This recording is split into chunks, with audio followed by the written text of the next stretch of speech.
कल हम लोगों ने पढ़ा आत्मीय जनों से अनुरोध एवं आश्वासन।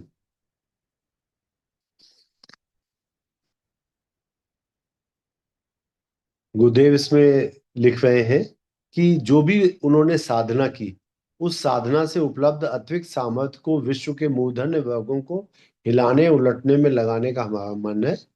अच्छा होता सुई और धागे को आपस में पिरो देने वाले कोई सूत्र मिल जाते, अन्यथा सर्वथा अपरिचित रहने की स्थिति में तारतम्य में बैठाने में कठिनाई हो।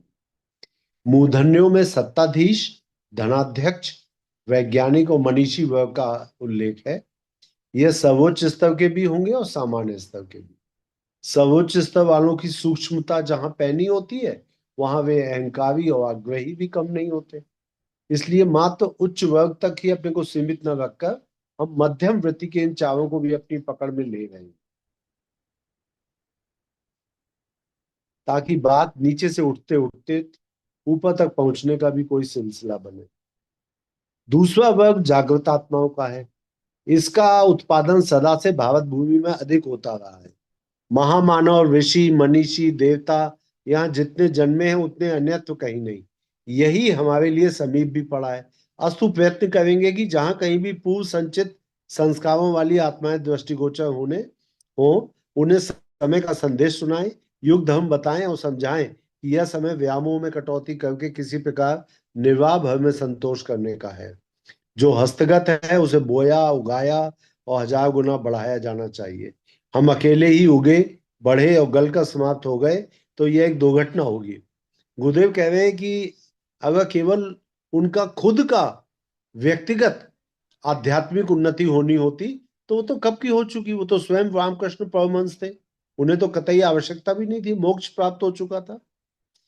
तो वही बात कह रहे हैं गुरुदेव कि एक से हजार वाली बात सोची और कही जा रही है, तो उसकी प्रत्यक्ष परिणति भी वैसी ही होनी चाहिए। प्रज्ञा परिवार बड़ा है, फिर भारत भूमि की उर्वरता भी कम नहीं है। इसके अतिरिक्त अपनी योजना विश्वव्यापी है। उसकी परिधि में अकेला भारत ही नहीं, संपूर्ण संसार भी आता है। अस्तु प्रयत्न यह चला है कि विचार क्रांति की प्रक्रिया को परिस्थितियों के अनुरूप व्यापक बनाने के लिए जागृत आत्माओं का समुदाय हर क्षेत्र में, हर देश में मिले। यहाँ पर शांति कुंज में अनेक ऐसे लोगों के बारे में पता चलता रहता है जो विदेशों में हैं और इतनी जागृत आत्माएं हैं। एक क्रिश्चियन है भाई, जो आसाम, मणिपुर, मिजोरम, इन सब जगहों पे हैं वो क्रिश्चियन, लेकिन गुरुदेव से बहुत प्रभावित हैं, गायत्री मंत्र का जाप करते हैं। अब ऐसे लोगों का प्रयोग करेंगे गुरुदेव उस क्षेत्र में जहां पे वो रहते हैं, आसाम में, मिजोरम में, मणिपुर में। वहां पर आदिवासियों को, क्रिश्चियंस को हिंदू धर्म में लाने के लिए, प्रेरित करने के लिए उनका प्रयोग करेंगे। तो ऐसे अनेक विदेशी भाई बहन यहाँ पे आते रहते हैं, जो देखने में प्रतीत होता है कि ये लोग क्रिश्चियन है या ये दूसरे धर्म के हैं, लेकिन जब आप उनके संस्कार देखें, गुरुदेव के प्रति उनका समर्पण देखें, तो लगता है गुरुदेव उनको तैयार कर रहे हैं। वो जागृत आत्माएं हैं जो अपने अपने क्षेत्रों में काम करेंगी। काव्य पद्धतियां क्षेत्रीय वातावरण के अनुरूप बनती रहेंगी, पर लक्ष्य एक ही रहेगा, ब्रेन वॉशिंग, विचार परिवर्तन, प्रज्ञा अभियान। हम सब तीर की तरह सनसनाते हुए ही लक्ष्य तक पहुंचने का प्रयत्न करेंगे। जिनमें इस प्रकार की जीवट होगी, वे अनुभव करेंगे कि उन्हें कोई कोचता, कुवेदता, झकझोरता, घसीटता और बाधित करता है। यहाँ पे कुछ सीनियर भाई भाई लोग एक कहानी बताते हैं कि एक कोई गायत्री परिवार के भैया थे, तो वो बड़ा काम करते थे। अचानक पता नहीं क्यों वो सो गए। सो गए मतलब उन्होंने गायत्री परिवार का कार्य करना बंद कर दिया। वही अपने बच्चों में लग गए, बच्चों की शादी हो गई, उनके बच्चों के बच्चे खिला रहे हैं, बहू के लिए दूध ला रहे हैं, बहू के लिए सब्जी ला रहे हैं। बोले एक दिन सुबह सुबह 4 बजे तड़ाक से उनके गाल पे एक चांटा पड़ा। कब तक सोता रहेगा। उठ के बैठ गए, हड़बड़ा के इधर उधर देखा, कोई नहीं। फिर बहुत सहमते हुए लेटे। फिर अचानक उन गुरुदेव के विचार उनके मन में आने लगे कि मैंने क्यों छोड़ दिया गायत्री प्रवाह, क्यों मैं पहले काम करता था अब क्यों नहीं करता। भागे भागे आए, शांति कुंज बताया लोगों को, और गुरुदेव से कहा मुझे प्रेरणा दीजिए, काम करूंगा। काम तो करते ही थे पहले। अभी भी तमाम लोग हैं जो सिर्फ थोड़ी सी एज ज्यादा हो जाती है तो ऐसे ढीले पड़ जाते हैं। ऐसा लगता है जैसे कि बस इंतजार कर रहे हैं कि दिन पूरे कर रहे हैं किसी तरह से। तो वही गुरुदेव कह रहे हैं कि कार्य पद्धतियां क्षेत्रीय वातावरण के अनुरूप बनती रहेंगी, पर लक्ष्य एक ही रहेगा, ब्रेन वॉशिंग, विचार परिवर्तन, प्रज्ञा अभियान। हम तीर की तरह सनसनाते हुए लक्ष्य तक पहुंचने का प्रयत्न करेंगे। जिनमें इस प्रकार की जीवटता होगी वे अनुभव करेंगे कि कोई उन्हें कोंचता, कुरेदता, झकझोरता, घसीटता और बाधित करता है। यूं ऐसे लोग समय की पुकार पर अंतरात्मा की प्रेरणा से भी जग पड़ते हैं। ब्रह्म मुहूर्त में मोगा तक बांग लगाने के लिए उठ खड़ा होता है, तो कोई कारण नहीं कि जिनमें प्राण चेतना विद्यमान है वे महाकाल का आमंत्रण न सुने और पेट प्रजनन की आड़ में व्यस्तता और अभावग्रस्तता की ही बहानेबाजी करते हुए समय की पुकार और हमारी मनोभाव का संयुक्त प्रभाव कुछ भी ना पड़े, ऐसा हो ही नहीं सकता। विश्वास किया गया है कि इस स्तर का एक शानदार वर्ग उभर कर ऊपर आएगा और सामने ही कटिबद्ध खड़ा दृष्टिगोचर हो। तीसरा वर्ग प्रज्ञा परिवार का है। पहला तो गुरुदेव ने कहा कि जो हमने साधना की है उससे हम किन लोगों को हिलाएंगे डुलाएंगे, किन लोगों को जगाएंगे, जो सत्ताधीश है, जैसे एडमिनिस्ट्रेशन में जो लोग हैं, नेता लोग हैं, आईएएस हैं, आईपीएस हैं, धनाध्यक्ष हैं, जैसे बड़े बड़े अमीर लोग हैं, वैज्ञानिक हैं और मनीषी हैं, चिंतक। तो ये सामान्य स्तर के भी और सर्वोच्च स्तर। दूसरा जागृत आत्माओं का। जागृत आत्माओं से गुरुदेव का तात्पर्य है कि ऐसी आत्माएं जो महामानव हैं, ऋषि हैं, मनीषी हैं, देवता हैं और उनके पूर्व जन्मों में उनके पास कुछ उनके अच्छे कर्मों का संचय है। अब तीसरा वर्ग बता रहे हैं गुरुदेव, प्रज्ञा परिवार का। इसमें हमारा व्यक्तिगत लगाव है। लंबे समय से जिस तिस बहाने साथ साथ रहने के कारण घनिष्ठता ऐसी और इतनी बढ़ गई है कि उसका समापन किसी भी प्रकार हो सकना संभव नहीं। इसके कई कारण हैं। प्रथम ये कि हमें अनेक जन्मों का स्मरण है, लोगों को नहीं।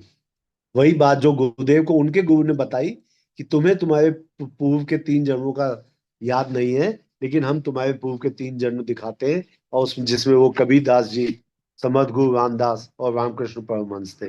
तो वही बात गुरुदेव हम लोगों के लिए कह रहे हैं जो गायत्री परिवार के लोग हैं।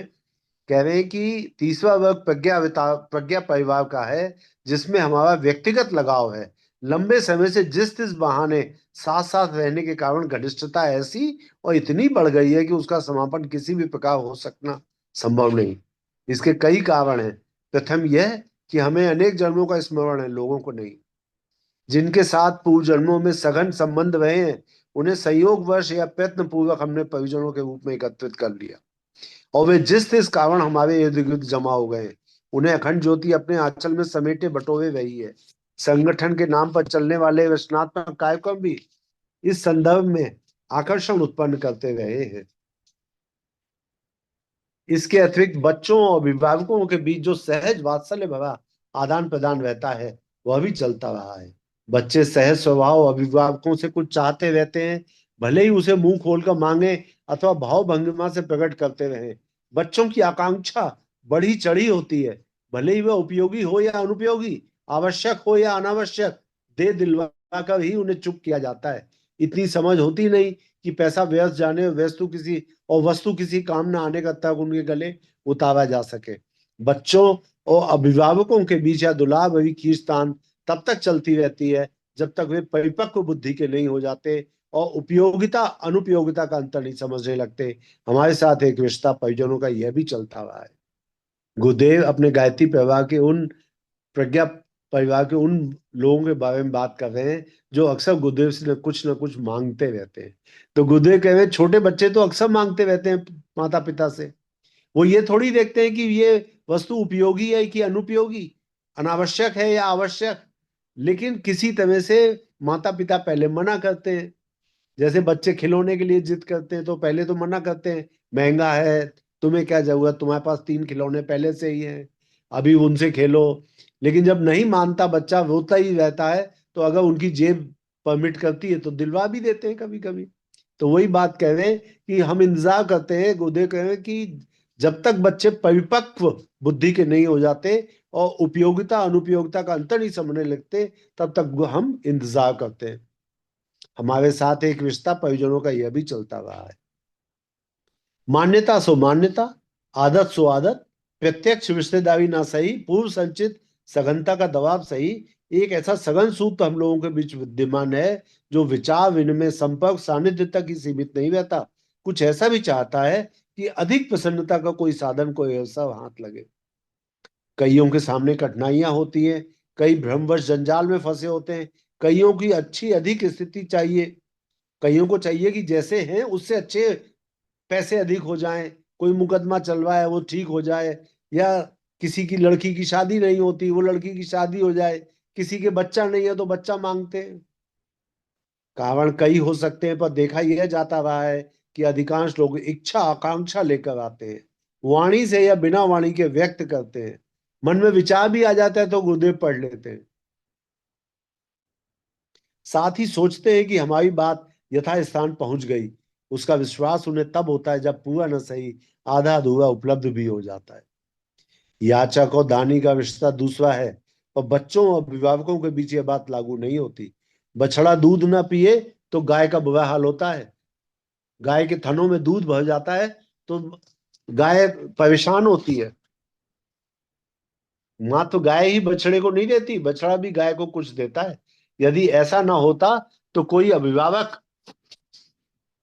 बच्चे जनने और उनके लालन पालन में समय लगाने पैसा खर्च करने का झंझट मोल ना लेता।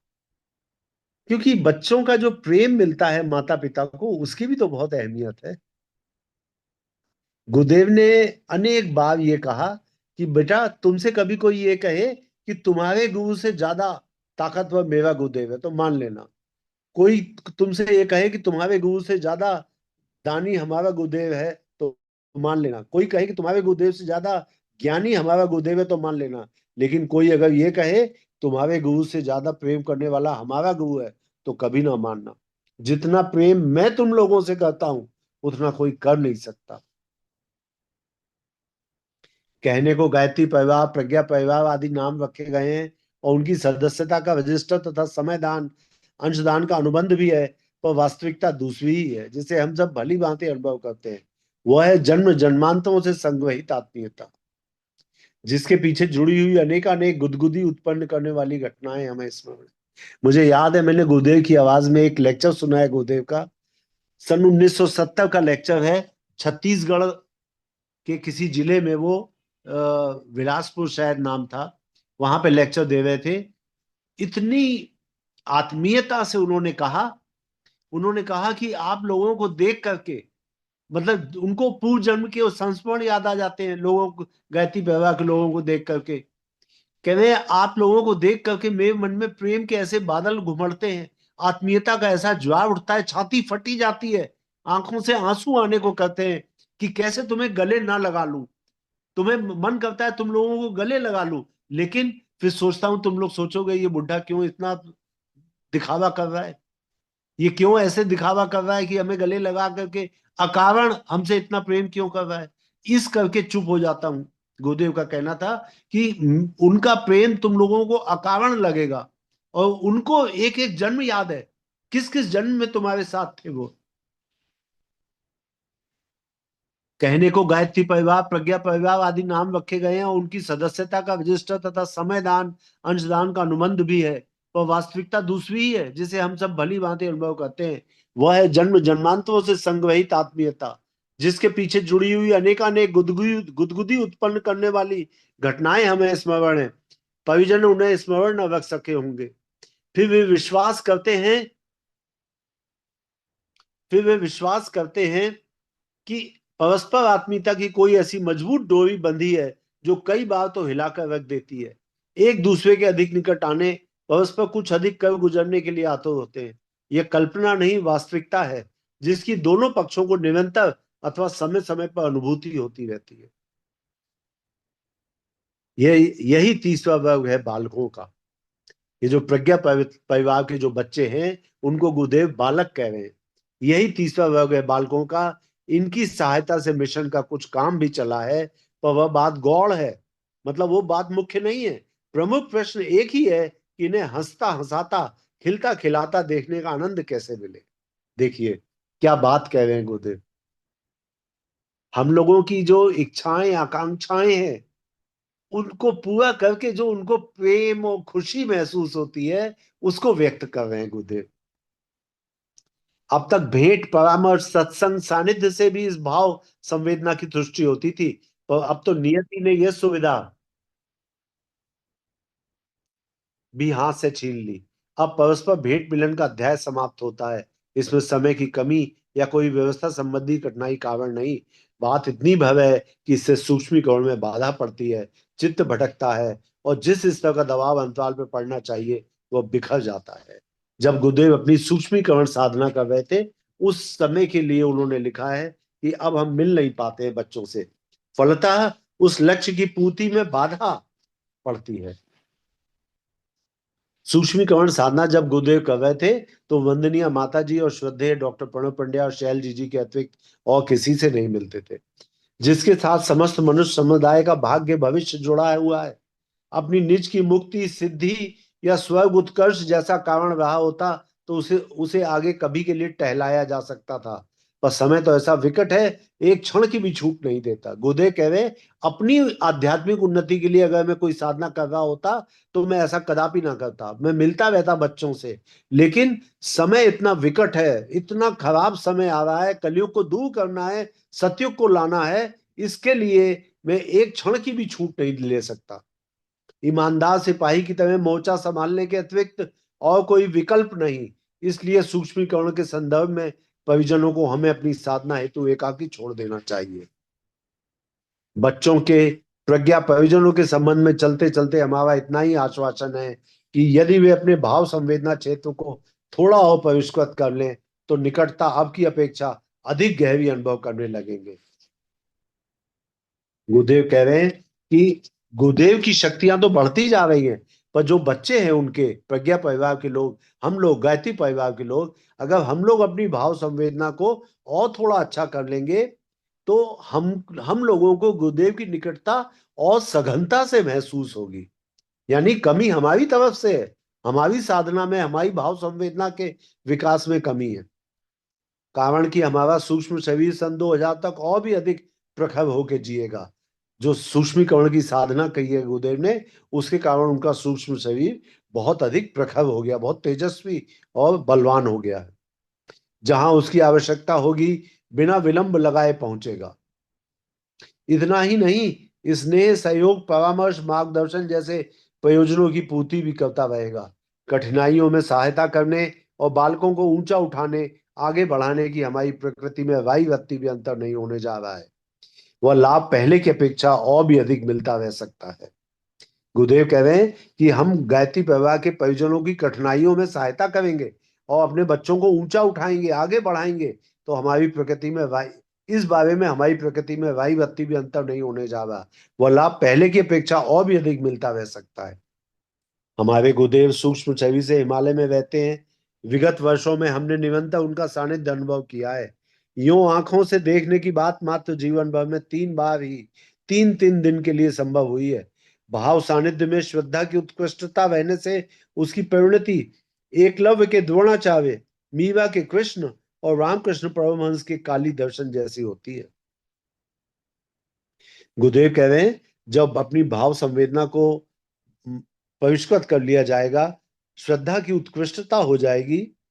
श्रद्धा का मतलब होता है आदर्शों के प्रति अनन्य प्रेम, आदर्शों के प्रति उत्कट प्रेम। अगर आप अपनी श्रद्धा को उत्कृष्ट कर लें और भाव संवेदनाओं को बढ़ा लें, तो क्या होगा? जैसे एकलव्य ने द्रोणाचार्य की मिट्टी की मूर्ति से सीख लिया थी तीरंदाजी, जैसे मीरा के की कृष्ण की मूर्ति में साक्षात कृष्ण की चेतना उतर आई थी, और रामकृष्ण परमहंस की माँ काली स्वयं उनके साथ भोजन करती थी, उनके साथ बातें करती थी और उनको दर्शन देती थी। तो हमें भी वो लाभ निरंतर मिलता हुआ है। पूज्य गुरुदेव को उनके गुरुदेव का भी निरंतर ये लाभ मिला है। जो अपनी भाव संवेदना बढ़ा सकेंगे, वे भविष्य में हमारी निकटता अपेक्षाकृत और भी अच्छी तरह अनुभव करते रहेंगे। बच्चों बच्चे बड़ों से कुछ चाहते हैं सो ठीक है, पर बड़े बदले में कुछ ना चाहते हो ऐसी बात भी नहीं। आप अपने बच्चों के विषय में सोच के देखें। आप बच्चों की पूरी बातें पूरी करते हैं, स्कूल की फीस देते हैं, कभी भूख लगे तो खाना खिलवाते हैं, आप उनके लिए यथासंभव मनोरंजन के साधन जुटाते हैं, लेकिन आप ये भी एक्सपेक्ट करते हैं कि वो आपको प्रेम करे, आपकी बात माने, यथासंभव आपकी मदद भी करें जब वो बड़े हो जाएं, और आपकी रक्षा भी करें जब आप वृद्ध हो जाएं। तो ये सब बातें ऐसी हैं जो गुरुदेव कह रहे हैं कि बच्चे बड़ों से कुछ चाहते हैं सो ठीक है, पर बड़े बदले में कुछ ना चाहते हो ऐसी बात भी नहीं। नियत स्थान पे हम लोग ये चाहते हैं कि बच्चे क्या करें, नियत स्थान पे टट्टी पेशाब करें, मलमूत्र त्यागें, शिष्टाचार को समझें, हंसने हंसाने, वस्तुएं न बिखेरने, पढ़ने जाने जैसी अपेक्षाएं वे भी करते हैं। जितना संभव है उतना तो उन्हें ही करना चाहिए, उन्हें भी करना चाहिए। हमें हमारी अपेक्षाएं भी ऐसी हैं। गोवर्धन उठाने वाले ने अपने अनगढ़ ग्वाल बालों के सहारे ही गोवर्धन उठाकर दिखाया था। हनुमान की बात किसी ने नहीं सुनी तो अपने सहचर वीच वानरों को ही समेट लाए। जब रामचंद्र जी को सेना बनानी थी तो उन्होंने हनुमान जी से कहा कि लोगों को बुला करके लाओ, और स्वयं भी लोगों से आह्वान किया, पर आए कौन? हनुमान जी के जान पहचान के बंदर केवल। तो हनुमान की बात किसी ने नहीं सुनी तो अपने सहचर रीछ वानरों को ही समेट लाए। नौ निर्माण के कंधे पे लदे उत्तरदायित्व को वहन करने में हम अकेले समर्थ नहीं हो सकते थे। यह मिलजुल कर संपन्न हो सकने वाला कार्य था। सो समझदारों में से कोई हाथ ना लगा तो अपने इसी बाल प्रवाह को लेकर जुट पड़े, और जो कुछ जितना कुछ संभव हो सका करते गए। गुरुदेव कह रहे हैं जो समाज में बहुत बड़े लोग थे, समझदार लोग थे, अमीर लोग थे, धनी मानी लोग थे, उनसे भी उम्मीद कभी थी उन्होंने, लेकिन साथ कौन आया? वो लोग जो गायत्री परिवार के छोटे छोटे लोग हैं। सो समझदारों में से कोई हाथ ना लगा तो अपने इसी बाल परिवार को लेकर जुट पड़े, और जो कुछ जितना कुछ संभव हो सका करते गए। अब तक की प्रगति का यही सार संक्षेप है। बात अगले दिनों की आती है, हमें अपने बच्चों के लिए क्या करना चाहिए। इस कर्तव्य उत्तरदायित्व का सदा ध्यान रहा है, और अब तक जब तक चेतना का अस्तित्व है उसका स्मरण भी बना रहेगा। गुरुदेव कह रहे हैं, जब तक मेरी चेतना अस्तित्व में है, अर्थात सदा ही है, गुरुदेव कब मिटने वाले हैं? वो तो सदा थे, सदा हैं, सदा रहेंगे। बात अगले दिनों की आती है, हमें अपने बच्चों के लिए क्या करना चाहिए। इस कर्तव्य उत्तरदायित्व का सदा ध्यान रहा है, और जब तक चेतना का अस्तित्व है उसका स्मरण बना भी रहेगा। इस संबंध में स्मरण दिलाने योग्य बात एक ही है कि हमारी आकांक्षा और आवश्यकता को भुला ना दिया जाए। वही बात कि हम बच्चों की तो पूरी बातें सुनेंगे और पूरी करेंगे, लेकिन गुरुदेव की आकांक्षा और आवश्यकता क्या है, इसको बच्चे भी ना भूलें। समय निकट है, इसमें प्रत्येक परिजन का समय दान और अंशदान हमें चाहिए। जितना मिलता रहा है उससे भी अधिक मात्रा में, क्योंकि जो करना है उसके लिए तत्काल कदम उठाने हैं। सो भी बड़े बड़े कामों के लिए बड़े बड़े लोग चाहिए, बड़े साधन भी। हमारे परिवार का हर व्यक्ति बड़ा है। छोटेपन का तो उसने मुखौटा वह पहन रखा है, उतारने भर की देर है कि उसका असली चेहरा दृष्टिगोचर होगा। भेड़ों के समूह में पले सिंह चावक की कथा अपने प्रज्ञा परिजनों में से प्रत्येक के ऊपर लागू होती है या हो सकती है। स्वामी विवेकानंद अपने शिष्यों को और रामकृष्ण परमहंस अपने शिष्यों को ये सुनाते थे कथा कि एक शेर, मादा शेर थी, शेरनी थी, वो प्रेग्नेंट थी फुल टर्म। उसने ऊंचाई से छलांग लगाई किसी शिकार को पकड़ने के लिए, पर नीचे गिरने के कारण उसकी मृत्यु हो गई, और उसी समय उसके बच्चे ने जन्म लिया। माँ तो मर गई थी, भेड़ का शिकार कर रहा था वो, तो वो जो उसका बच्चा था भेड़ों के झुंड में मिल गया और मिमियाता फिरता था। एक दिन एक बड़ा शेर आया, उसने देखा शेरों के झुंड, शेरों का बच्चा और भेड़ों के झुंड में घूम रहा है। तो उसने उसको पकड़ करके उसको बताया कि तुम तो शेर हो, और उसको दिखाया पानी के पास ले जा करके, तो क्षण भर में उसका भेड़पन खत्म हो गया। वही बात गुरुदेव कह रहे हैं कि हमारे बच्चे जो हैं, जो गायत्री परिवार के बच्चे हैं, वो भेड़ों के समूह में पले शेर के बच्चे की कथा अपने प्रज्ञा परिजनों में से प्रत्येक के ऊपर लागू होती है या हो सकती है। वो कहना चाहते हैं कि आपकी शक्ति अनंत है, अपने को पहचानो, अपने को भेड़ मत समझो। हमें हमारे मार्गदर्शक ने एक पल में क्षुद्रता का लबादा झटक कर महानता का परिधान पहना दिया। इस कायाकल्प में मात्र इतना ही हुआ था कि लोभ मोह के कीचड़ से उबरना पड़ा, जिस तिस के परामर्शों आग्रहों की उपेक्षा करनी पड़ी। जब गुरुदेव ने अपनी साधना बताई, 66 माला प्रतिदिन, तो जितने रिश्तेदार थे सब आ खड़े हुए, सबने कहा अरे ऐसे सपना देख करके तुमने कैसे मान लिया कि 66 माला प्रतिदिन करनी है। सब लोग समझाने पे उतर आए थे। तो जिस चीज के परामर्शों आग्रहों की उपेक्षा करनी पड़ी और आत्मा परमात्मा के संयुक्त निर्णय को शिरोधार्य करने का साहस जुटाना पड़ा। एकाकी चलने का आत्मविश्वास जागा और आदर्शों को भगवान मानकर कदम बढ़े। इसके बाद एकाकी नहीं रहना पड़ा और न साधनहीन उपेक्षित स्थिति का न कभी आभास हुआ। सत्य का अवलंबन अपनाने भर की देर थी कि असत्य का कुहासा अनायास ही हटता चला गया। एक भाई अभी शांति कुंज से जा रहे थे टोली में। मैंने पूछा कितने लोग हैं टोली में? बोले 2 लोग हैं। हमने कहा एक आप है? बोले दूसरे गुरुदेव। बोले मैं अकेला कभी नहीं जाता, गुरुदेव साथ चलते। हमारा परिजनों से यही अनुरोध है कि हमारी जीवनचर्या को घटनाक्रम की दृष्टि से नहीं, वरन पर्यवेक्षक की दृष्टि से पढ़ा जाना चाहिए कि उसमें दैवी अनुग्रह का अवतरण होने से साधना से सिद्धि वाला प्रसंग जुड़ा या नहीं। इसी प्रकार यह भी द्रष्टव्य है कि दूसरों के अवलंबन योग्य आध्यात्मिकता का प्रस्तुतिकरण करते हुए हमारे कदम ऋषि परंपरा अपनाने के लिए बढ़े या नहीं। जिसे जितनी यथार्थता मिले वह उतनी ही मात्रा में यह अनुमान लगाए कि अध्यात्म विज्ञान का वास्तविक स्वरूप यही है। आंतरिक पवित्रता और बहिरंग की प्रखरता में से जो जितना आदर्शवादी समन्वय कर सकेगा वह उन विभूतियों से तो जो अध्यात्म तत्व ज्ञान क्रिया ज्ञान के साथ जोड़ी और बताई गई है। गुरुदेव वास्तविक अध्यात्म क्या है ये बता रहे हैं कि आंतरिक पवित्रता और बहिरंग की प्रथा। जब तक अंदर से हम पवित्र नहीं होंगे तब तक हमारा आचरण नहीं होगा। अंग की वजह से जो जितना आदर कर सकेगा और विज्ञान के साथ जोड़ी बताई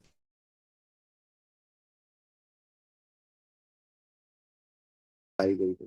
और अंत में गुरुदेव परिजनों में से प्रत्येक के नाम हमारी यही वसीयत और विरासत है। जो पुस्तक का नाम है वो गुरुदेव ले रहे हैं कि हमारी वसीयत क्या है। वसीयत क्या? जो माता पिता अपने बच्चों के लिए छोड़ जाते हैं विरासत में, वो गुरुदेव क्या छोड़ के गए हैं? अपने अनन्य आत्मीय प्रज्ञा परिजनों में से प्रत्येक के नाम हमारी यही वसीयत और विरासत है कि हमारे जीवन से कुछ सीखें, कदमों की यथार्थता खोजें, सफलता जांचें और जिससे जितना बन पड़े अनुकरण का अनुगमन का प्रयास करें। यह नफे का सौदा है, घाटे का नहीं।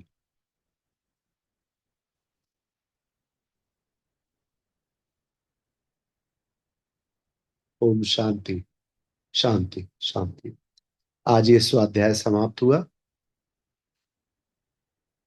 हम सब में से जो लोग सो रहे हैं वो जाग जाएं। गुरुदेव ने कितने प्रेम से हम सबसे अपेक्षा की है, समय दान, अंश दान, बढ़ चढ़ करके अपनी क्षमता से अधिक। और ये समय ऐसा है कि गुरुदेव का साथ अगर छोड़ दिया तो अगले 4000 साल तक कोई अवतारी सत्ता नहीं आने वाली। 4000 साल तक फिर वही पुनरपि जन्मम पुनरपि मरणम पुनरपि जननी जठरे शयनम, फिर जन्म मृत्यु के चक्कर में पड़े रहेंगे। और हर बार आदमी अपने पूर्व जन्मों की यथार्थता को भूल करके कि हम कितने श्रेष्ठ जीवन जी चुके हैं, फिर वही दाल रोटी के चक्कर में पड़ा रहता है। फिर वही पाप पुण्य के चक्कर में पड़ा रहता है।